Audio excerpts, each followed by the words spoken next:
The evening air hung heavy with the scent of truffle and fine wine as the doors to Le Ciel swung open. Daniel Harrington stepped inside, his tailored suit worth more than what most of the staff earned in 3 months. At 45, he carried himself with the unmistakable confidence of someone who had never worried about money. Not anymore, at least. "Mr. Harrington, wonderful to see you again." The host greeted him with a practiced smile. "Your usual corner table is ready." Daniel nodded, not bothering with a verbal response. He followed the host through the dimly lit restaurant, past tables of Hollywood producers, tech entrepreneurs, and old money families who spoke in hushed tones. Le Ciel wasn't just a restaurant. It was a status symbol, a place where the elite came not just to eat but to be seen. His business associates were already waiting. Thomas Chen, a potential investor from Singapore, and Vivian Parker, his company's legal counsel. Daniel had chosen Le Ciel carefully for tonight's meeting. Nothing said success like a 3-month waiting list that he could bypass with a text message. "Sorry I'm late," he said, sliding into his seat. Traffic was a nightmare, even with the driver taking shortcuts. Vivian smiled. "We've only been here 10 minutes. I took the liberty of ordering champagne." "Perfect." Daniel surveyed the room, noting who was present and who might be worth speaking to later. This was second nature to him now. Every room was a chessboard. Every conversation a move toward something greater. A young woman approached their table. Blonde hair pulled back in a neat bun, wearing the black and white uniform of Le Ciel's waitstaff. Her name tag read Elise. "Good evening," she said, her voice carrying a hint of warmth that seemed genuine rather than rehearsed. "Welcome to Le Ciel. I'll be taking care of you tonight." Daniel barely looked at her as she poured water into crystal glasses. His attention was on Thomas, who was discussing market trends in Asian tech sectors. "The opportunity there is incredible," Thomas was saying, "but the regulatory landscape keeps shifting. What's your approach to—" A sudden movement, a slight wobble of Elise's hand as someone bumped into her from behind, and water spilled across the pristine white tablecloth. A few drops splashed onto Daniel's sleeve. The conversation stopped dead. "I am so sorry," Elise said immediately, her cheeks flushing with embarrassment. She quickly pulled a cloth from her apron, dabbing at the spill. "Let me get this cleaned up right away." Daniel looked down at his wet sleeve, then up at Elise, his expression hardening. The restaurant suddenly seemed quieter, as if everyone was holding their breath. "Do they not teach basic coordination at whatever community college you dropped out of?" His voice wasn't loud, but it cut through the air like a knife. "Or is this how you usually serve water at the truck stops you're qualified for?" Thomas looked away uncomfortably. Vivian gave a small, nervous laugh. Elise's hands stilled for just a moment. Something flickered across her face. Hurt, then resolve. She straightened her back slightly. "I apologize for the accident, sir. I'll have this cleaned immediately and bring fresh water." Her voice remained steady, professional, though a muscle in her jaw tightened. "And for the record, I'm studying at Westridge Conservatory of Music. Not that my education is relevant to your dining experience." Without waiting for a response, she turned and walked briskly toward the kitchen. Daniel raised an eyebrow, surprised by her composed response. Most servers would have simply apologized and scurried away. "Conservatory of Music," he scoffed to his companions. "Guess that's working out well for her." Vivian laughed a little too eagerly. Thomas offered a polite smile that didn't reach his eyes.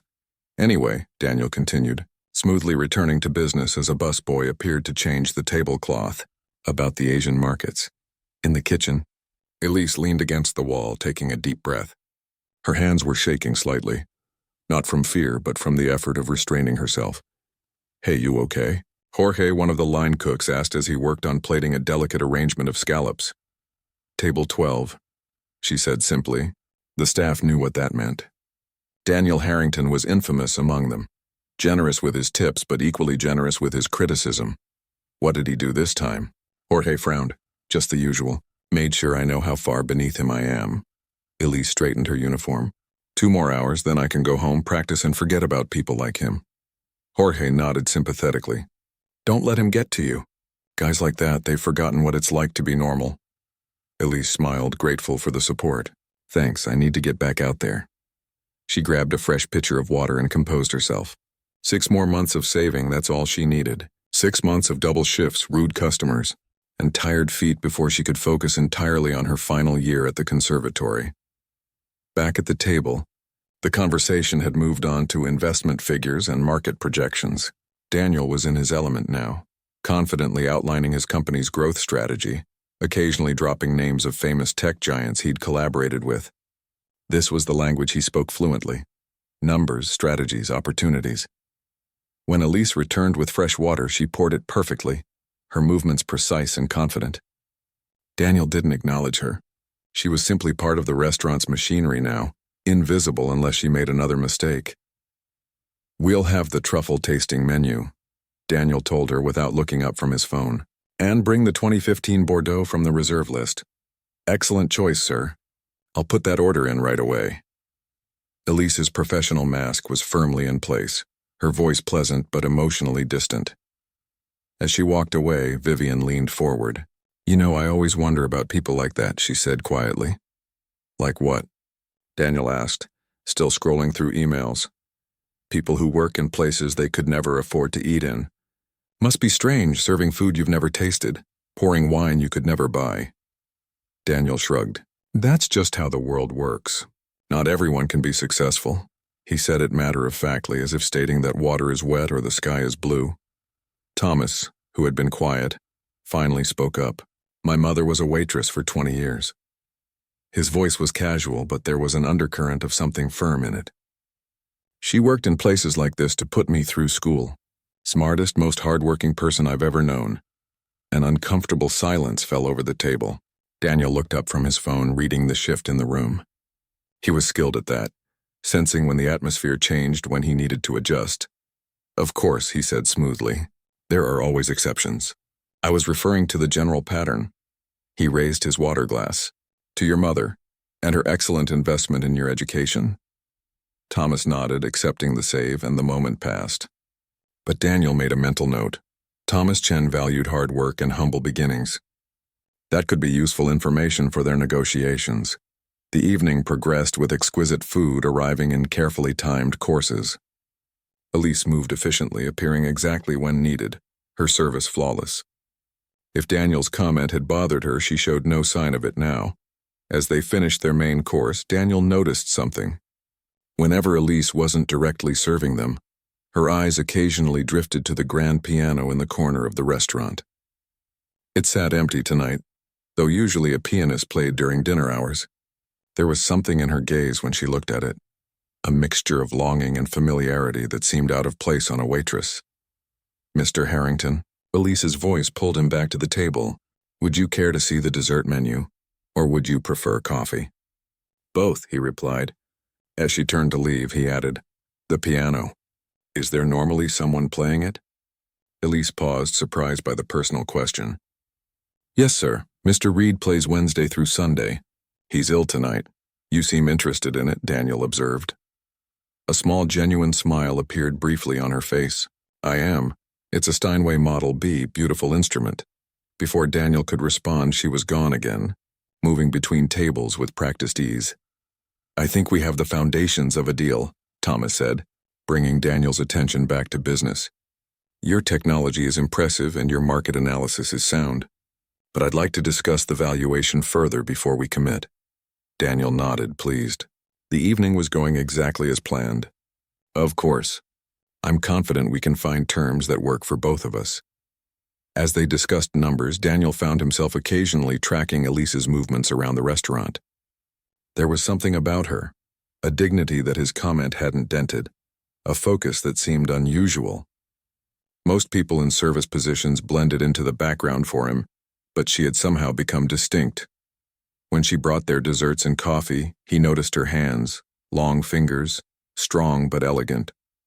A pianist's hands, perhaps, or was he just making connections that weren't there? By the time they finished their meal, preliminary terms had been discussed and Thomas seemed ready to move forward.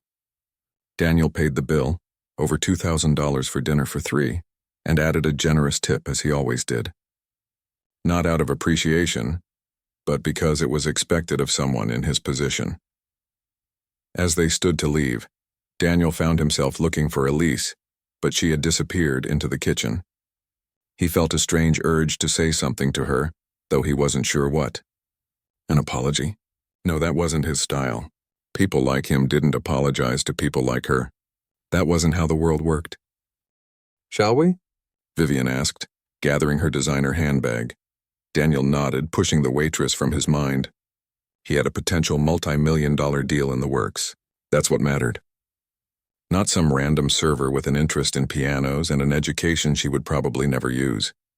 As they walked out into the cool night air, a town car waiting at the curb, Daniel Harrington had already forgotten about Elise. In his world, people were either useful or they weren't. And a waitress at a restaurant, no matter how composed or interesting, simply wasn't useful to him. He couldn't have known that in 3 days, he would be back at Le Ciel, and that his carefully ordered world was about to be turned upside down by the very woman he had so casually dismissed. 3 days later, Daniel found himself back at Le Ciel, this time hosting a dinner with potential investors from New York. The restaurant hummed with the gentle clatter of silverware and murmured conversations. Crystal chandeliers cast a warm glow over the dining room, and the scent of seared duck and truffle hung in the air. The projections for next quarter are conservative, Daniel explained, gesturing with his fork. We're actually expecting to exceed these numbers by at least 15%. Richard Powell, the lead investor, nodded thoughtfully. And the new software rollout? Any concerns there? Daniel was about to answer when he noticed her, the waitress from the other night. Elise. She was serving a table across the room, smiling at an elderly couple as she described the night's specials. He watched her for a moment, remembering their interaction. The water spill. His cutting remark. Her composed response. Daniel? Richard's voice pulled him back. Sorry. The rollout is on schedule, Daniel said, refocusing on the conversation. We've stress-tested it extensively. No red flags. As they continued discussing business, Daniel found his attention repeatedly drawn to Elise as she moved efficiently between tables. There was something different about her compared to the other staff. A quiet confidence, a presence that seemed out of place in someone carrying trays and taking orders. The restaurant manager, a thin man named Philippe with slicked-back hair and perpetually worried eyes, appeared at their table. Mr. Harrington, always a pleasure. Is everything to your satisfaction this evening? It's fine, Philippe, Daniel replied. Though I notice your pianist is absent again. Philippe's face fell slightly. Yes, unfortunately, Mr. Reed's illness has persisted. We've been trying to find a replacement, but on such short notice. He spread his hands in a helpless gesture. The atmosphere suffers without music, don't you think? Daniel made a non-committal sound. The music had always been background noise to him. Pleasant, but unremarkable. Please enjoy your evening, Philippe said with a slight bow before hurrying off to solve some other crisis. Their main courses arrived, presented by a server Daniel didn't recognize. He was mildly disappointed, though he wasn't sure why. The conversation turned to market trends and competitor analysis. Comfortable territory for Daniel, where he could showcase his expertise and vision. He was in the middle of explaining his company's 5-year expansion plan when a commotion near the kitchen caught his attention. Philippe was speaking urgently to several staff members, his hands moving in agitated gestures. The restaurant's atmosphere had changed. There was a noticeable absence of music that Daniel hadn't consciously registered until now. Is something wrong? Asked Diane Woods, one of the investors. I'm not sure, Daniel replied, watching the scene with mild curiosity. Philippe was now addressing the entire staff, gathered in a small huddle. Daniel couldn't hear the words, but he could read the body language. A problem needed solving, and quickly. Then he saw Elise step forward hesitantly. She said something to Philippe, who looked surprised, then relieved. They spoke for another moment before Philippe nodded enthusiastically and patted her shoulder. Looks like they're having staffing issues, Daniel said, turning back to his guests. Nothing that should concern us. Now about the Asian market expansion. Ladies and gentlemen, Philippe's voice rose above the dining room chatter. Please forgive the interruption. As some of you may have noticed, our regular pianist, Mr. Reed, is unable to join us this evening. He gestured toward the grand piano in the corner, which had sat untouched all night. However, we are fortunate that one of our staff has graciously offered to provide music for your dining pleasure tonight. Please welcome Elise. A smattering of polite applause filled the room as Elise walked toward the piano, still in her server's uniform. She looked different now, her posture straighter, her movements more deliberate. Daniel leaned toward his guests with a smirk. This should be interesting. She's a waitress who claims to be studying at the conservatory. The Westridge Conservatory? Diane asked, raising an eyebrow. That's one of the most prestigious music schools in the country. Daniel shrugged. We'll see if she can actually play or if she's just going to plink out chopsticks. Elise sat at the bench, adjusted it slightly, and took a deep breath. She closed her eyes for a moment, her hands hovering over the keys. The restaurant had grown quiet, the diners watching with curious expressions, some looking slightly concerned at the prospect of amateur entertainment. Then her fingers touched the keys, and everything changed. The opening notes of Chopin's Nocturne in E-flat major floated through the restaurant, delicate, precise, and filled with a sensitivity that immediately caught everyone's attention. Daniel's fork paused halfway to his mouth as the music washed over him. This was not someone who had learned a few pieces to impress at dinner parties. This was not an amateur who could play mechanically, but without soul. This was artistry. Elise's body swayed slightly with the music, her eyes closed at times, open at others, watching her hands dance across the keys. The piece built gradually, her left hand providing a gentle pulse while her right wove intricate melodies above it. When she reached the central section, her fingers flew in cascading runs that sounded effortless but required years of technical training. The restaurant had fallen completely silent except for the music. Servers stood still, food cooling on their trays. Conversations died mid-sentence. Everyone was listening, really listening, many with surprised expressions that mirrored Daniel's own. "My God," whispered Richard. "She's extraordinary." Daniel couldn't respond. He was transfixed by the transformation. The waitress who had stood quietly taking his order, who had absorbed his mockery with dignity, was now commanding the entire room without saying a word. Her hands, which had poured his water and carried his plates, were creating something so beautiful it made his chest tighten. As the piece reached its conclusion, Elise's touch grew lighter, the notes becoming more wistful, fading like stars at dawn. The final chord hung in the air for a long moment before the restaurant erupted in enthusiastic applause. Several diners rose to their feet, including Richard and Diane. Daniel remained seated, still processing what he'd heard. Elise gave a small, humble nod to acknowledge the applause, then immediately began another piece, this time Debussy, its impressionistic harmonies filling the space with color and light. "You said she's studying at Westridge?" Richard asked, clearly impressed. "She plays like she should be teaching there." "That's what she told me," Daniel said quietly, watching Elise's complete transformation at the keyboard. The hesitant, deferential server was gone. In her place was an artist fully in command of her craft. Philippe approached their table beaming with pride. "Quite a surprise, isn't it, Mr. Harrington? We had no idea we had such talent among our staff." "How long has she worked here?" Daniel found himself asking. "Almost 2 years. Always reliable, very professional. She works doubles most days. Says she needs the money for school." Philippe lowered his voice. "Between us, she's on scholarship at Westridge, but it only covers part of the tuition. She's here until closing most nights, then up practicing at dawn, I've heard. Dedication like that is rare." As Philippe moved on to check on other tables, Daniel couldn't take his eyes off Elise. The music flowed from her fingers like water, each note precisely placed yet seemingly effortless. He thought about what Philippe had said. Double shifts, early mornings, late nights, all while nurturing this remarkable talent. "Are you all right, Daniel?" Diane asked. "You seem distracted." "I'm fine," he said, pulling his attention back to the table. Just surprised by the quality of the playing. But as they returned to business discussions, Daniel found it hard to focus. His mind kept returning to the cruel remark he'd made about Elise's education. The dismissive way he'd treated her, as if she were nothing more than a faceless server whose only value was to bring his food and disappear. For the next hour, the meeting continued while Elise played piece after piece. Chopin, Debussy, Rachmaninoff, even some jazz standards. Each performance revealed new depths to her abilities. She played from memory, never using sheet music, her repertoire seemingly endless. When the investors finally left, handshakes and promises exchanged, Daniel remained at his table. He ordered a scotch and sat alone, listening as the restaurant gradually emptied.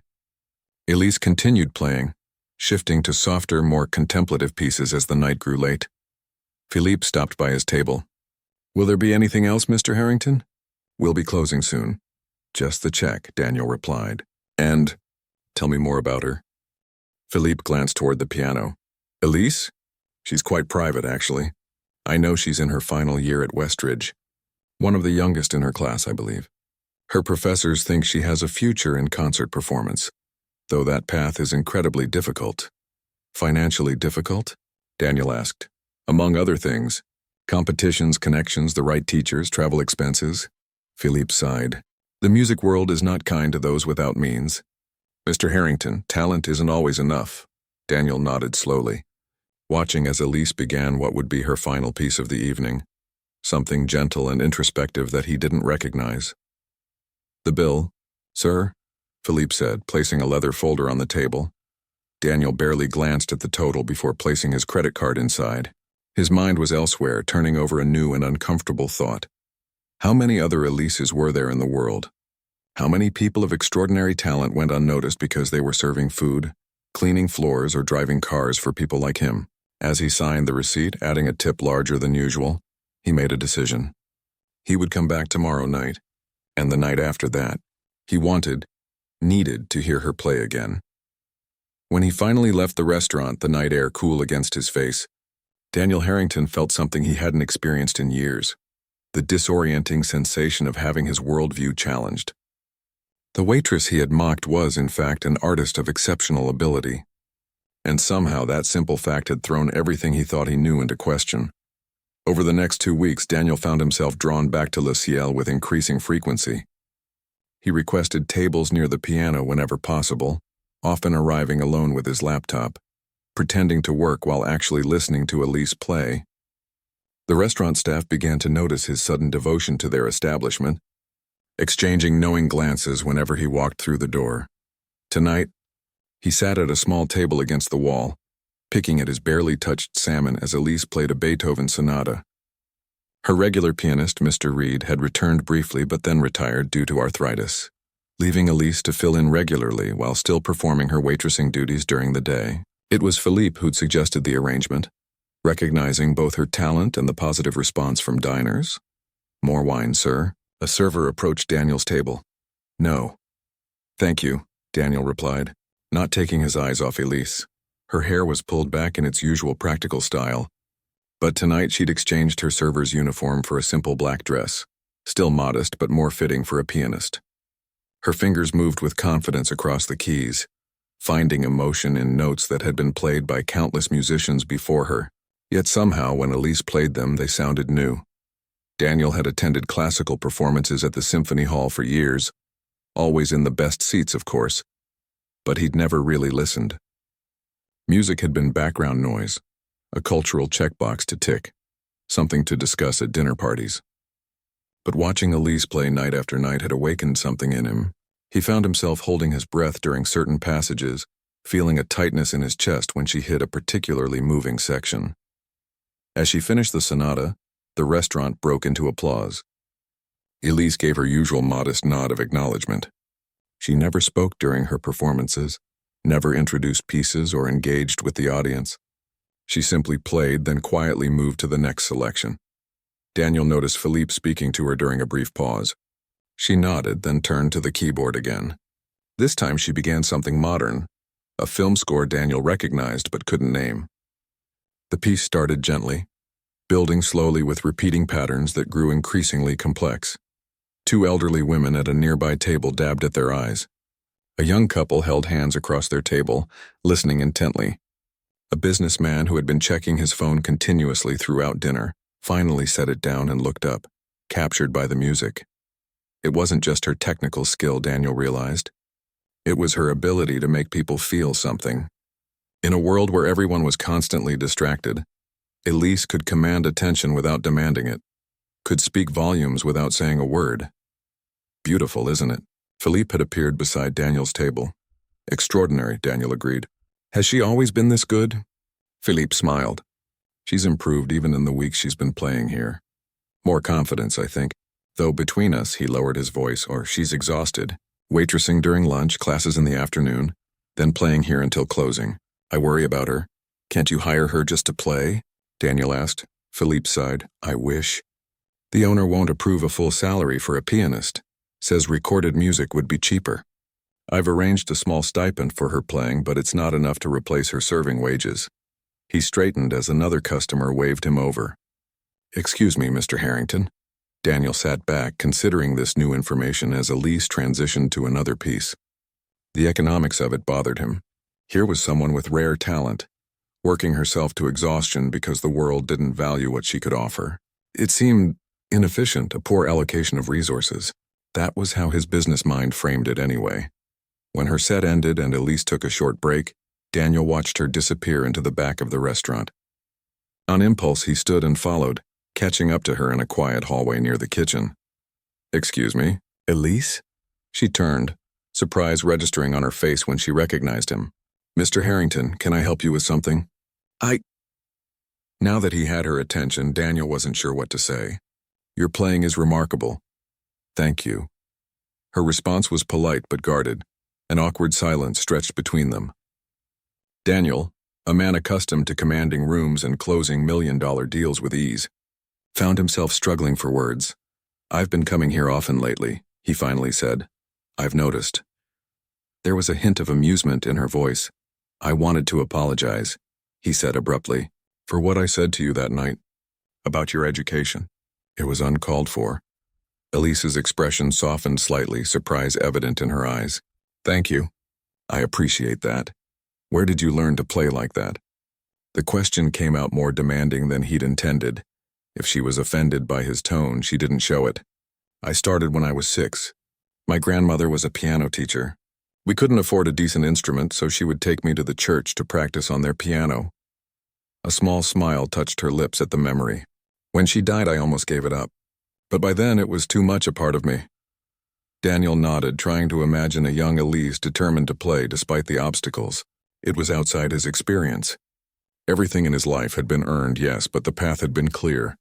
Good schools, family connections, access to capital when he needed it to start his business. And the conservatory? He asked. How did you end up there?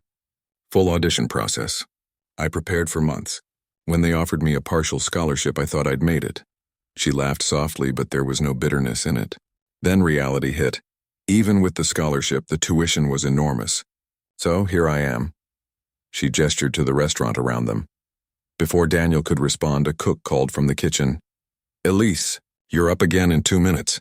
I should go, she said. Of course. Daniel stepped aside to let her pass, but then added, Would you have time for coffee sometime? To talk more about your music? Elise studied him for a moment as if trying to understand his motives. I don't have much free time, Mr. Harrington. Daniel. He corrected her. Daniel, she repeated, the name sounding strange on her lips. Maybe after my shift sometime. If you're serious? I am. She nodded once, then hurried back to the piano, where diners were already waiting expectantly for her return. Daniel went back to his table, his food now cold. He wasn't hungry anyway. His mind was too busy processing what he'd learned about Elise, fitting these new pieces into the puzzle of who she was. When she began playing again, Gershwin this time, her classical training blending seamlessly with jazz influences, Daniel closed his eyes and really listened. The music washed over him, telling stories without words, creating images in his mind. He stayed until closing that night, nursing a single glass of scotch for hours. When the last customers had gone and the staff was cleaning up, Elise finally rose from the piano bench, looking drained but somehow still elegant. Daniel approached her as she gathered sheet music. That last piece, I didn't recognize it. It's mine, she said quietly. Something I've been working on. You composed too? He shouldn't have been surprised, but somehow he was. She nodded. I'm trying.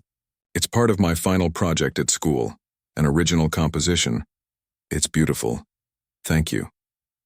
She looked up at him, really looked at him, perhaps for the first time. You're different than I thought you'd be. How so?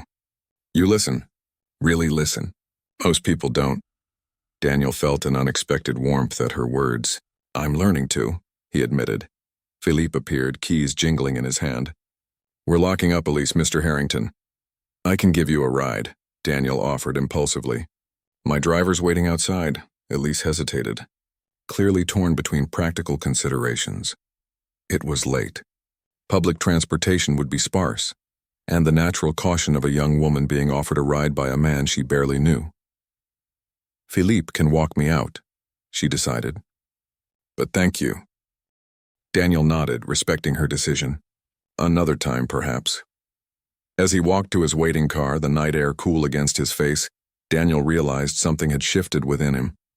The carefully ordered world he'd constructed, with its clear hierarchies and simple values based primarily on wealth and status, didn't seem quite so solid anymore. He'd dismissed Elise as just a waitress, someone of no consequence to his life. Yet here he was, night after night, drawn to her music, curious about her story and, most surprisingly, ashamed of how he'd treated her. His driver held the car door open. "Home, sir?"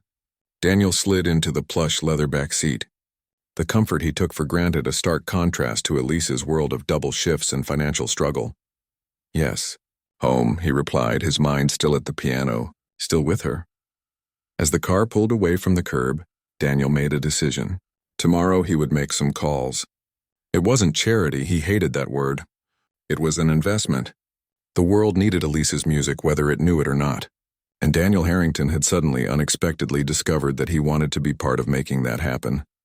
3 weeks had passed since Daniel first heard Elise play. The autumn air had turned crisp, and leaves crunched underfoot as he paced outside Le Ciel, checking his watch every few minutes. It was nearly midnight, closing time. He deliberately stayed away tonight, giving himself time to think, to plan what he wanted to say. The restaurant door opened, spilling golden light onto the sidewalk as staff began to leave in twos and threes, laughing and talking about weekend plans. Daniel stepped back into the shadows, suddenly feeling foolish. What was he doing here, waiting like some lovesick teenager? He was Daniel Harrington, tech millionaire, a man who scheduled meetings weeks in advance and had people waiting to see him, not the other way around. He was about to leave when he spotted her. Elise, walking out alone, a worn backpack slung over one shoulder. She looked tired, her normally straight posture slightly curved under the weight of exhaustion. Without her behind the piano, without the magic of her music transforming her, she looked smaller somehow, more vulnerable. "Elise," he called. Stepping forward, she startled, then relaxed when she recognized him. "Mr. Harrington, I mean Daniel. You surprised me, I'm sorry. I didn't mean to frighten you." He gestured vaguely toward the street. "I was hoping we might talk." Wariness crept into her expression. "It's late, I know. I apologize for that too." Daniel ran a hand through his hair, a nervous gesture he thought he'd abandoned years ago. "There's a coffee shop around the corner. It's open until 2, if you have a few minutes." Elise studied him, clearly weighing her options. Trust didn't come easily to her. Daniel had gathered that much from their brief interactions. Finally, she nodded. 20 minutes. That's all I can spare. I have an early practice session tomorrow." Relief washed over him. "Thank you." They walked in silence to the coffee shop, a cozy place with mismatched furniture and local art on the walls. At this hour, only a couple of students with laptops occupied the far corners. Daniel ordered for both of them, a simple black coffee for himself, a chai latte for Elise when she mentioned she avoided caffeine at night. "So," she said once they were seated in a quiet corner, her hands wrapped around the warm mug, "what did you want to talk about?" Now that the moment had arrived, Daniel found himself uncharacteristically hesitant. He'd rehearsed this conversation in his head dozens of times, but none of his practiced openings seemed right. "I've been thinking a lot about our first meeting," he finally said. "The water incident." A small smile played at the corners of her mouth. "Yes, the water incident." He looked down at his coffee. "I was cruel to you. You weren't the first difficult customer I've had. You won't be the last." "That's not an excuse." Daniel looked up, meeting her eyes directly. "I treated you as if you were less than me. As if your work somehow made you less valuable as a person. I was wrong and I'm sorry." Surprise flickered across her face, followed by something softer. "Thank you. That means more than you might think. Your playing changed something in me," he continued. "Not just because you're talented, though you are extraordinarily so, but because it made me see how easily I'd dismissed you based on a uniform, on a job title." Elise took a sip of her chai, watching him over the rim of her mug. "Why does it matter to you?" Why are you here, really? It was a fair question. One Daniel had asked himself repeatedly over the past weeks. I'm not entirely sure, he admitted. At first I was just captivated by your music. Then I became curious about you, how someone with your talent ends up waiting tables. And then, he paused, searching for the right words. I realized I wanted to understand what your life is actually like. My life? She laughed softly but without bitterness. It's not very glamorous. I wake up at 5 to practice for 2 hours before classes. I'm at the conservatory until 2, then straight to Le Ciel for the lunch shift. Quick dinner break, then back to serve or play until midnight. Home to my apartment that I share with 2 other students, sleep for 5 hours and repeat. When do you have time for yourself? For friends? Friends? She smiled wryly. Most of my friends from school have rich parents who pay their tuition. They're out having fun while I'm working. We live in different worlds. That must be lonely, Daniel said quietly. Something in his tone made her look at him more carefully. Sometimes, she acknowledged. But I've made peace with it. This is what it takes for someone like me to make it in classical music. If I want it badly enough, I have to accept the sacrifices. And do you want it badly enough? Yes. The word was simple, but the conviction behind it was anything but. When I play, nothing else matters. Not the exhaustion, not the worry about bills, not the isolation. It's the only time I feel completely whole. Daniel nodded slowly. I understand that feeling. Or at least I used to. With your work? A long time ago, maybe. Building something from nothing. Watching an idea become reality. There was a purity to that. He stared into his coffee. Somewhere along the way it became about other things. Money, status, winning. And now?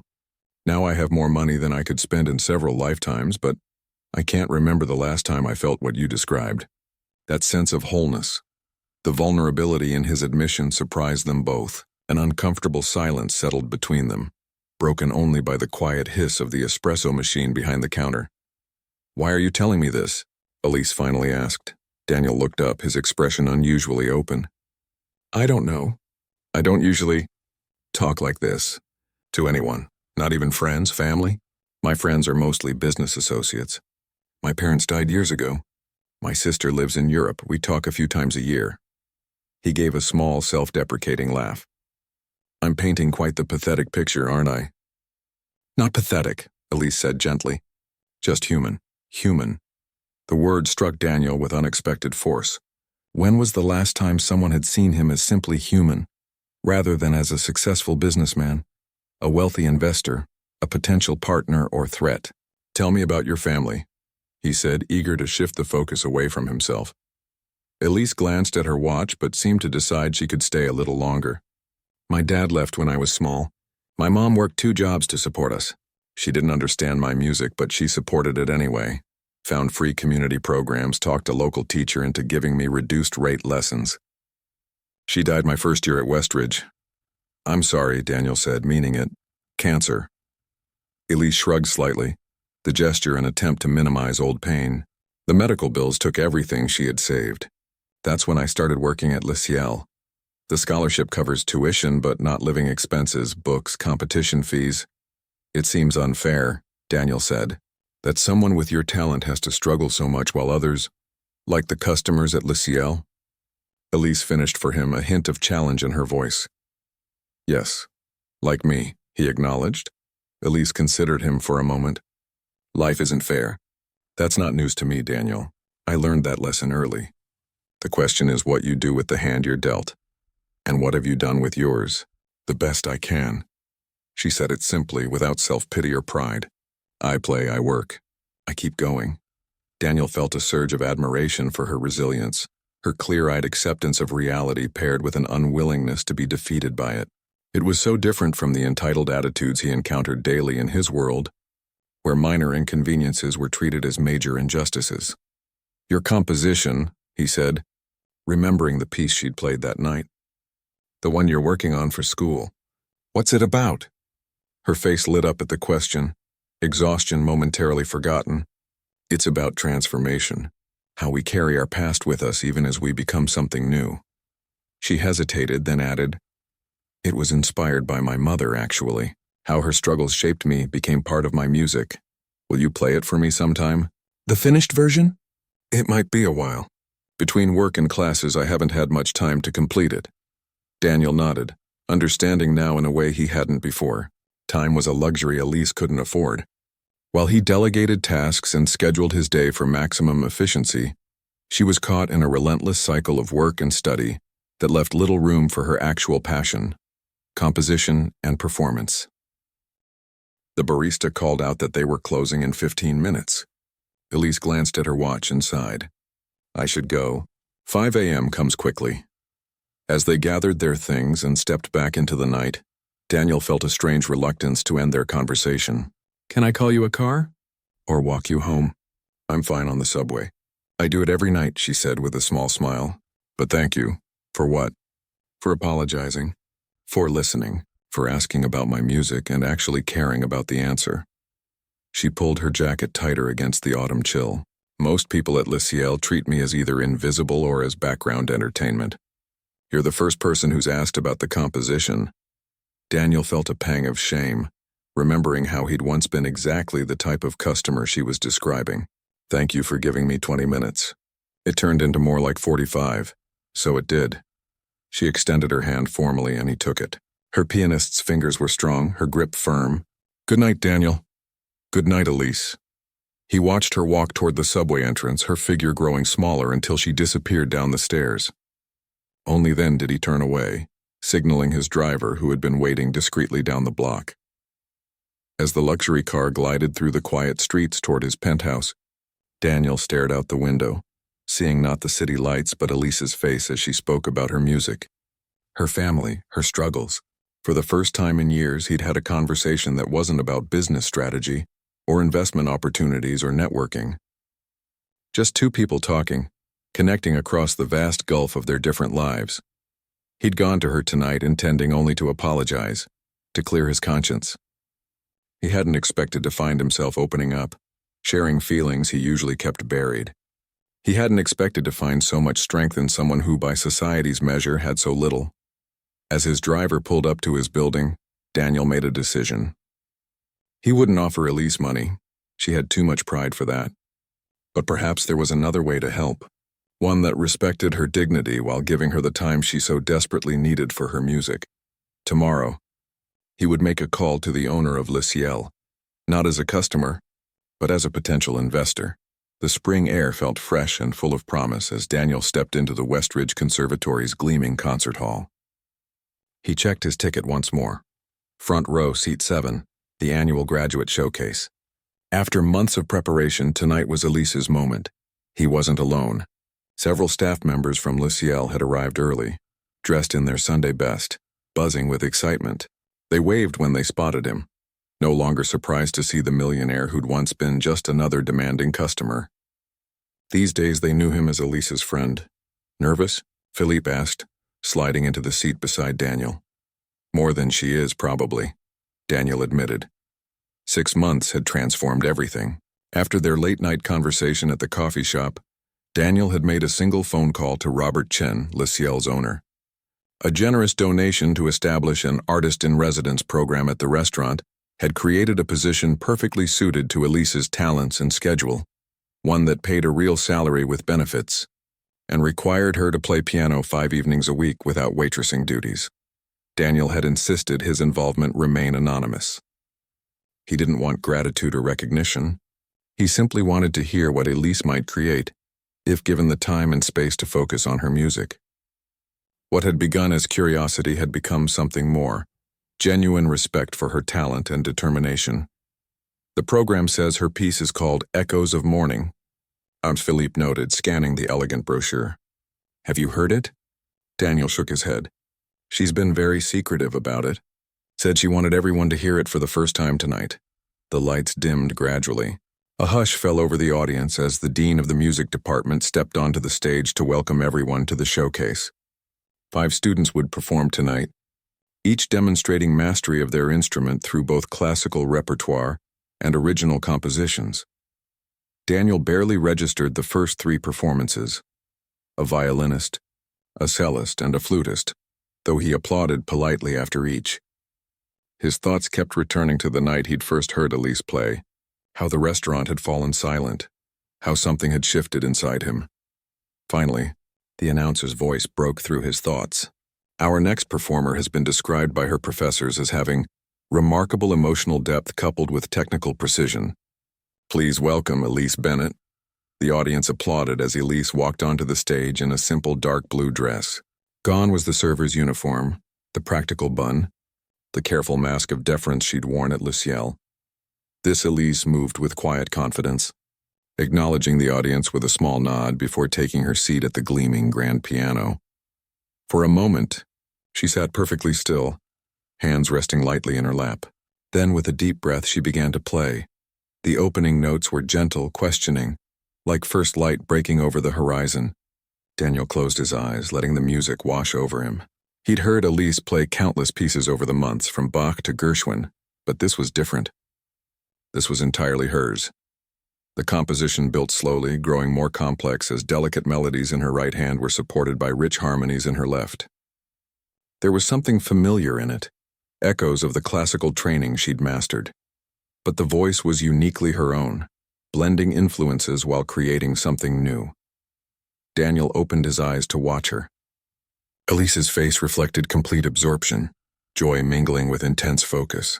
Her body swayed slightly with the music, as if the notes were moving through her rather than simply coming from her fingers. The middle section of the piece grew more turbulent. Minor chords, unexpected dissonances, rapid passages that spoke of struggle and determination. Daniel recognized this part of her story, the years of working double shifts, practicing in stolen moments, pushing against the limitations of her circumstances. But the darkness never overwhelmed. Light kept breaking through, insistent and hopeful, building toward something resolute and clear. The final movement returned to the opening theme, now transformed, stronger, more confident, reaching toward a conclusion that felt both hard-won and inevitable. When the final notes faded, there was a moment of complete silence. Then the hall erupted in applause. People rose to their feet spontaneously, many with tears in their eyes. Daniel found himself standing too, clapping until his hands hurt, watching as Elise accepted the ovation with graceful humility. Their eyes met briefly across the distance, and he saw in her smile both gratitude and triumph. Not gratitude to him specifically, he'd been careful to keep his financial arrangement with the restaurant owner private, but a broader appreciation for the journey that had brought her here. After the performances concluded, the lobby filled with excited voices as audience members mingled with performers. Daniel held back, watching as professors and fellow students surrounded Elise, offering congratulations. He recognized the dean speaking intently to her, gesturing enthusiastically. Whatever he was saying made Elise's eyes widen with surprise and pleasure. Mr. Harrington. Daniel turned to find an elegant older woman beside him. Her silver hair swept into a stylish updo, her posture suggesting years of classical training. I'm Dr. Winters, head of the piano department, she said, extending her hand. I understand you're a friend of Elise's. Yes, he said simply, shaking her hand. Her playing is remarkable. Indeed, Dr. Winters smiled. We've always recognized Elise's technical abilities, but this year she's found her voice as a composer. That doesn't always happen, even with talented performers. She glanced toward Elise, still surrounded by well-wishers. The symphony has expressed interest in her piece, and we've offered her a full scholarship for the master's program. That's wonderful, Daniel said, genuinely pleased. Yes, though I must admit we were concerned about her earlier this year, working those long hours at the restaurant. We feared she might have to leave the program. Dr. Winters gave him a knowing look. Then suddenly she had a position that allowed her to focus on her studies. Quite fortunate timing. Daniel kept his expression neutral. She deserved the opportunity. Indeed she did. Dr. Winters patted his arm. Talent needs nurturing, Mr. Harrington. Not everyone understands that. Now, if you'll excuse me, I should congratulate my other students. As she moved away, Daniel watched Elise finally breaking free from her admirers, scanning the crowd until she spotted him. Her face lit up and she made her way toward him, accepting congratulations as she passed. You came, she said when she reached him, slightly out of breath. Of course. He handed her a small bouquet of lilies he'd been holding. You were extraordinary. Thank you. She accepted the flowers, a slight blush coloring her cheeks. Did you like it? The piece, I mean. It was beautiful. Honestly, I've never heard anything like it. Elise smiled, pleased by his reaction. The dean says the symphony might be interested in it. And Dr. Winters offered me a scholarship for graduate studies. I heard, congratulations. I couldn't have done it without, she began. Yes, you could have. Daniel interrupted gently. Maybe not now, maybe not in this way, but you would have found your path. Talent like yours doesn't stay hidden. She studied him for a moment. You still don't want me to thank you, do you? For the position at Le Ciel. Daniel felt a flash of surprise. You knew? I suspected. Philippe confirmed it eventually. Her expression softened. Why keep it a secret? He considered her question carefully. I didn't want you to feel obligated. Or like it was charity. Was it? No, he said honestly. It was an investment in something valuable. Something the world needed to hear. She nodded, seeming to accept his explanation. Around them, the crowd was thinning as people moved toward the reception hall where champagne and hors d'oeuvres awaited. They're expecting me at the reception, Elise said. Would you like to come? There are some people I'd like you to meet. Are you sure? This is your night to celebrate with your music people. You're one of my music people now, she said with a smile, whether you planned to be or not. As they walked together toward the reception, Daniel reflected on the strange, unexpected journey of the past 6 months. He'd gone from barely noticing Elise as a person to being transformed by her talent, her perseverance, her dignity. The cynicism that had been hardening around him like a shell had begun to crack, allowing him to feel genuine appreciation again, to connect with something beyond profit margins and business deals. What are you thinking about? Elise asked as they paused at the entrance to the reception. About how much I've changed since that night at Le Ciel, he admitted. When I first heard you play, we've both changed, she said thoughtfully. You know my composition. It's partly about that. Transformation. How we carry our past with us even as we become something new. Is that why you called it Echoes of Morning? Partly, it's also about possibility. Each new day bringing another chance. She looked up at him. I used to see someone like you, wealthy, privileged, and think you couldn't possibly understand my life. But that was just another kind of prejudice, wasn't it? Daniel considered this. I gave you good reason to think that way at first. Maybe. But people can surprise you. That's worth remembering. As they entered the reception together, Daniel noticed how differently people responded to Elise now. Gone was the invisibility of the waitress, replaced by the respect accorded to a serious artist. He felt a surge of satisfaction knowing he had played some small part in making that possible. But more than that, he felt grateful. The waitress he had once mocked had given him something his wealth couldn't buy. A reminder of what really mattered. Not the trappings of success or the opinions of his peers, but the authentic human connections that gave life meaning, the ability to be moved by beauty, to recognize value beyond a price tag, to see people for who they truly were rather than what they could do for him. Dr. Winters wants to introduce me to the symphony director, Elise said, spotting her professor across the room. Will you wait for me? Maybe we could grab coffee after this and celebrate properly. I'd like that, Daniel said, as she moved away, blending into the crowd of musicians and patrons. Daniel watched with a sense of pride untainted by possession. Elise belonged to the music world now. Her talent would open doors that had once seemed firmly closed. And he? He had been given a second chance to become the person he might have been before success narrowed his vision. The millionaire who had once judged a person's worth by their status or utility had been humbled and enriched by the very woman he'd dismissed. Some transformations happened in an instant, a moment of revelation, like hearing Elise play for the first time. Others took longer, a gradual shift like the journey from dawn to daylight. Either way, there was no going back. And for that, Daniel Harrington was profoundly thankful.